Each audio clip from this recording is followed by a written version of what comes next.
함께 투자의 맥을 짚는 KBS 일라디오 경제쇼. 진행의 성기영 아나운서입니다.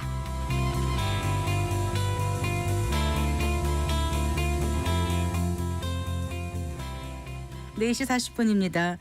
트럼프 2기 행정부 출범 전부터 고관세에 대한 우려로 국내 철강업계가 예의주시했었는데요. 역시나 가장 먼저 그 철강 알루미늄에 25% 관세가 부과됐죠. 여기에 이제 유럽마저 미국에 대응해서 강화된 세이프가드를 확정해 가뜩이나 중국발 저가 철강에 실험 중인 우리 철강업계의 수출 물량이 줄어들게 될 것으로 보입니다. 자, 국내 철강업계 상황 살펴보고요. 해법은 무엇인지 들어보겠습니다. 산업연구원의 이재윤 탄소중립산업전환연구실장 스튜디오에 모셨습니다. 반갑습니다. 네, 안녕하세요. 안녕하세요, 실장님. 정말 전 세계가 트럼프발 관세 대응하느라 몸살을 앓고 있는데 그중에서도 철강과 알루미늄 제품에 대해서는 뭐 우리나라를 포함해서 전 세계 국가를 대상으로 이미 관세를 부과하기 시작한 거잖아요. 네, 맞습니다. 그 얘기 잠깐 좀 먼저 해주세요.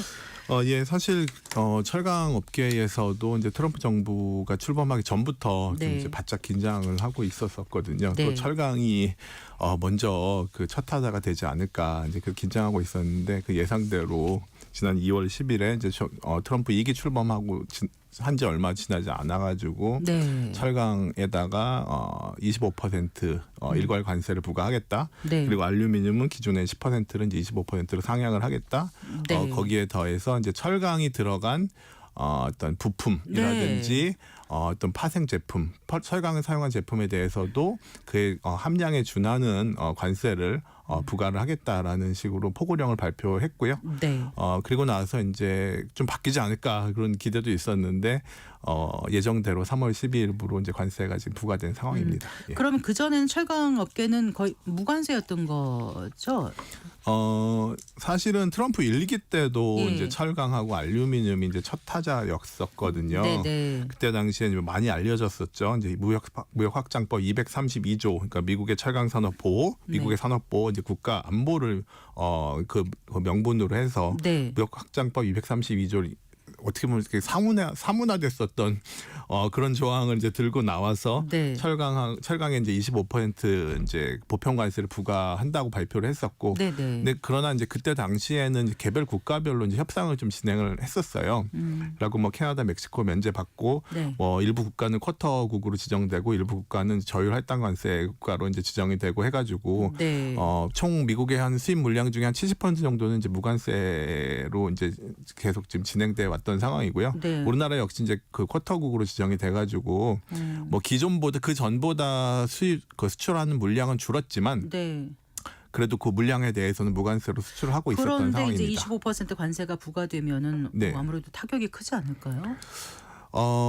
그래서 그에 대한 영향에 대해서 이제 지금 어떻게 될 것인지 그게 이제 관심이 지금 많이 이제 집중되고 있는 그런 상황이라고 할 수가 있겠는데, 근데 이제 지금 뭐 이게 몇 %다라고 하기에는 여러 가지 영향 요인들이 있어서 그걸 뭐 정확한 몇 %라고 말하기는 좀 어려울 것 같은데, 다만 이제 우리 수출 구조로 봤을 때 이제 263만 톤 중에서 한 절반 정도는 좀 범용 제품에 좀 가깝거든요. 미국의 이제 현지 이제 유통향이라든지 아니면 건설용으로 가는 그 제품들이 있어서 그런 제품들 같은 경우에는 이제 25% 관세를 부담하면서 상대적으로 가격 경쟁력이 있다고 여겨지는 뭐 베트남이라든지 이제 그런 국가들 제품하고 경쟁을 해야 되기 때문에 좀 이제 물량 지키기가 좀 그거에 대한 걱정이 있는 상황인데, 다만 이제 그 또 우리가 그 미국에 현지 진출한 국내 기업으로 이제 수출하는 물량, 그다음에 현지 맞춤형 그런 그 현지에서 필요해서 꼭 우리가 수출하는 물량들도 꽤 있거든요. 그래서 이제 뭐 자동차용이라든지 아니면 뭐 2차 전지용 그런 쪽에서는 뭐 영향이 좀 덜할 수도 있고, 뭐 일부에서는 사실 쿼터로 이제 물량 제한이 풀리면서 오히려 더 뭐 괜찮아질 수도 있지 않을까 그런 기대감도 조금은 이제 있는 상황이라고 할 수 있습니다. 몇 % 피해가 예상된다라고 단언하기는 좀 어렵다 이 말씀이시죠? 현재는 너무 변수들이 많습니다. 어쨌든 뭔가 준비를 해야 될 것 같은데 국내 철강 업계에서 어떻게 대응하고 있는지 좀 알려주신다면요. 사실 그 뭐 철강 기업들 입장에서는 우리나라가 현재 뭐 내수도 좀 정체되고 있는 그런 상황이기 때문에 그 미국이 최대 수출 시장이거든요. 뭐 사실 뭐 대부분 우리나라 수출 구조가 좀 국가별로 좀 다각화가 많이 이제 진행이 되긴 돼 있는데 네. 그래도 금액적으로 봤을 때는 미국이 최대 수출 시장이고 그래서 네. 이제 그 이 미국의 관세 부과가 이제 업계에서 최대로 지금 대응해야 되는 직면한 현안이라고 할 수가 있겠고요. 이런 것들이 사실 반영돼서 최근에 3월 19일에 이제 관계부처 합동으로 네. 철강 알루미늄 통상 리스크 및 불공정 수입 대응 방안이 이제 발표됐어요. 네. 이런 것들이 이런 고민들이 많이 반영됐다라고 생각이 되고요. 이 주요 내용이 이제 미국, EU, 인도 등의 통상 장벽 해소를 위한 정부 간 협의를 강화하겠다. 거기 이제 기업들도 많이 거기서 많이 지원을 하겠죠. 네. 거기다 거기에 이제 기업이 단기적으로 위기를 처한 기업이 있을 수 있으니까 통상을 이제 통상 지원 패키지를 마련을 하겠다. 그리고 이제 국내 시장을 좀 보호하기 위한 보호 장치를 또 마련을 하겠다라는 것들이 이제 담겨 있습니다. 네. 최근에 이제 화제가 됐던 게 정의선 현대차그룹 회장이 백악관에서 트럼프 대통령과 함께 밝힌 대미 투자였는데 일단 4년간 미국의 그 철강과 부품에서 자동차 이르기까지 그 공급망 강화하기 위해서 31조 원 투자하겠다고 밝히지 않았습니까? 그래서 또 트럼프 대통령은 현대제철이 루이지애나에 제철소 건설하는 것을 또 반기기도 했고, 자 이것도 그러면 25% 철강 관세에 대한 대응책 중에 하나. 예, 그렇게 생각할 수 있을 것 같습니다. 예. 사실 근데 현대 입장에서는 철강보다는 아무래도 금액이 판매 단가가 크고 또 미국 자동차 같은 경우 더 미국 수출 의존적이거든요. 네. 그러다 보니까 자동차 관세에 대한 대응 목적이 가장 컸을 거라고 생각이 되고요. 네. 여기에 더해서 자동차가 가면 필요한 철강 소재도 조달을 해야 되는데 네, 근데 네. 현대제철도 같이 갔을 경우 동반 진출했을 경우에는 네. 소재도 조달 가능하고 또 강판 같은 것도 안정적으로 그리고 이제 조달할 수 있죠. 네. 철강의 그 관세도 회피할 수 있기 때문에 네. 그런 전략이었을 것 같습니다. 그런데 다른 산업들도요. 관세를 피하기 위해서 미국 내 투자를 고려하긴 하지만 사실 또 투자 대비 얼마나 효율성이 네. 있을지 또 생산성 부분에서 수익을 낼 수 있는지 좀 쉽지 않을 수도 있다 이런 네, 지적을 네, 많이 네. 하고 있지 않습니까? 그래서 철강 업계의 경우에 미국 내 투자할 때는 어떻게 판단하세요? 이제 그런 우려가 충분히 이제 제기될 수 있다라고 생각이 되는데요. 네. 다만 이제 물론 이제 그 초기 투자 비용, 왜냐하면 미국의 이제 건설 비용이 워낙 높다 보니까 뭐 다른 국가 대비 뭐 두세 배 제철소 짓는데 더 비용이 많이 들 수 있다라는 그런 우려도 제기되고 있고 네. 또 생산 비용도 워낙에 이제 그 노동 비용이 높다 보니까 생산 비용도 높다라는 그런 주장도 있는데요. 네. 한편으로는 이제 그 미국의 또 판매 단가 가격이 상당히 높아요. 주요국 대비로. 그렇기 때문에 그 이제 주요국 대비 여러 이제 글로벌 철강사 중에서 미국 업체들이 유독 이제 상대적으로 높은 수익성을 이제 누려왔었거든요. 네, 네.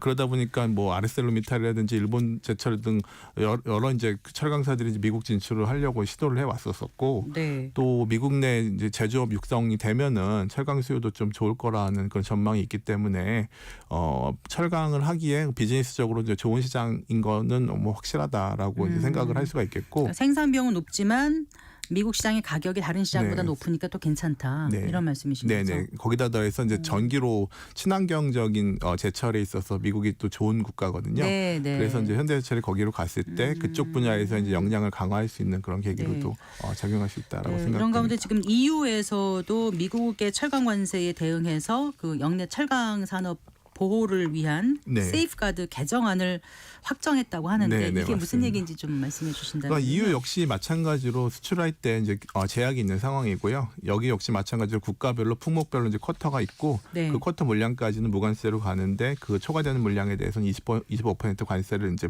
부담하면서 수출해야 되는 그런 상황인데요. 네.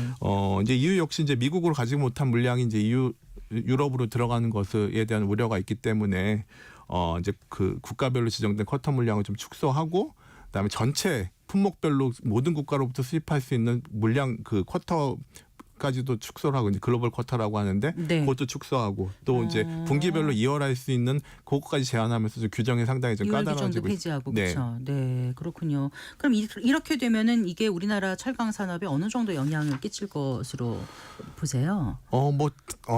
단순히 이제 직접적으로 봤을 때 우리가 이제 유럽으로도 상당히 좀 수출을 하고 있거든요. 전체의 한 10% 정도 하고 있고 또 우리의 주력 수출 제품이 판재료가 이제 유럽으로 이제 집중되고 있거든요. 네. 거기에 이제 그런 상황에서 이제 열연 강판이라든지 도금 강판 쪽에서 우리가 무관세로 수출 가능한 쿼터가 이제 축소된 그런 상황이고요. 여기에 대해서 유럽은 사실은 한 최근 2, 3년 전부터 상당히 이슈가 있었죠. 탄소국경 조정제도. 네, 맞습니다. 예, 그것 때문에 이제 수출을 늘리기 어려운 상황인데 여기에 네. 더해서 쿼터까지 더 축소되니까 여기서 더 물량을 더 늘려야 되는데 그럴 수도 없는 이제 상황이라고 게다가 할 또 수가 인도도 있겠습니다. 한국산 철강제 관세 부과하기로 했다면서요. 네, 맞습니다. 그러면은 예. 앞으로 이렇게 관세 조치를 내놓는 국가들이 늘어날까요? 원래 철강은 사실 가장 그 수입 규제 보호무역에 있어서 가장 대표적인 그 산업이었다라고 할 수가 있겠고요. 왜냐하면 이제 워낙 경기 변동에 따라 영향을 많이 받기 때문에 네네. 수급 불일치가 많이 이제 발생을 하고 있는 상황이고요. 네. 근데 여기에 더해서 지금 글로벌적으로 봤을 때 좀 공급 과잉인 그런 상황이에요. 그러다 보니까 수출로 자국 내에서 남는 물량을 수출로 좀 해야 되는 상황인데 미국에서 일단 저렇게 막아주니까 네. 막으니까 그럼 어디로 가야 되는데 그럼 거기서 또 막고. 그러니까 연쇄적으로 지금 서로. 방어가 나타날 수밖에 없을 것이라고 이제 예상되고 있습니다. 자, 이러니 우리도 이제 국내 철강 산업을 보호하기 위해서 뭔가 좀 조치를 해야 될 것 같은데 어떤 게 가능하겠습니까?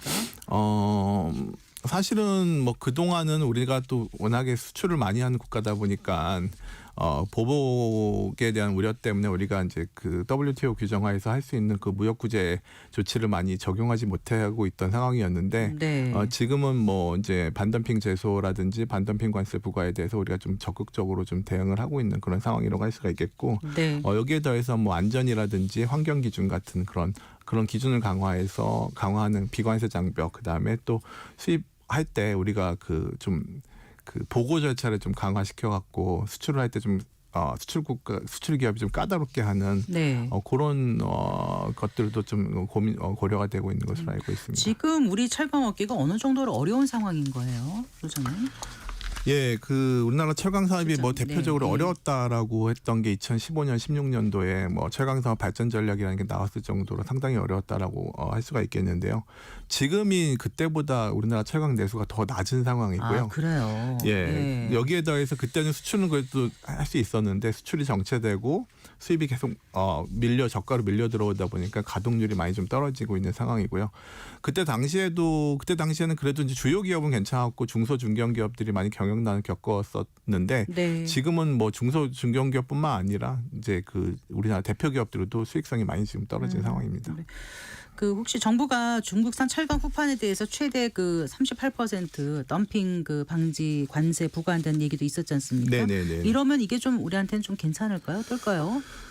예, 사실 후판 역시 좀 뭐 조선사와의 뭐 가격 협상 그런 에 있어서 갈등도 있었고 또 후판 우리나라가 좀 수익성이 좀 낮은 그런 품목이었다 보니까 좀 어려움이 많이 있었던 게 사실이고 중국산 후판이 많이 들어오고 했었고요. 네. 그렇기 때문에 이번 좀 고율의 관세 부과는 어느 정도 좀 숨통이 트일 수 있는 그런 계기일지 않을까라고 생각이 되는데 다만 이 조선사들 조선사 중에서 네. 보세구역에 위치하는 그런 조선사들도 그럼 있어요. 관세 부담이 없는 거죠, 거기. 예, 거기도 없고 또 네. 해외에서 좀 블럭을 또 제작할 수도 있기 때문에 뭐 좀 지켜봐야 될 것 같습니다. 네. 끝으로 하나 더 여쭤볼게요. 이렇게 어려운 상황에서 우리가 어떤 대응을 해 나가야 될지 정책적인 어떤 조언? 네. 정책이라기보다는 뭐 정책은 이제 민간이 어떻게 가야 될 거는 좀 지원해야 되는 것이라고 네. 생각이 되고요. 네. 뭐 단기적으로 당연히 어려움에 처한 기업에 있어서는 우리가 뭐 수출 애로를 해소하고 국내 시장 방어도 필요할 수 있다라고 생각되는데 네. 결국은 이제 궁극적으로 수요 산업하고 협력하고 연계를 좀 더 강화해야 된다라고 생각이 돼요. 이제 네. 그러한 과정에서 새로운 수요도 좀 발굴하고 네. 그다음에 또 수요 산업 맞춤형 유망 소재도 우리가 개발이 될 수 있기 때문에 네. 그런 과정에서 우리 또 중장기적인 그린 경쟁력도 강화해 나갈 수 있다라고 생각을 알겠습니다. 맞습니다. 오늘 말씀 잘 들었습니다. 네, 고맙습니다. 알겠습니다. 네, 감사합니다. 네, 산업연구원의 이재윤 탄소중립산업전환연구실장과 얘기 나눠봤습니다. 마칠 시간입니다. 성기영의 경제쇼 오늘 순서 여기까지입니다. 아나운서 성기영이었습니다. 고맙습니다.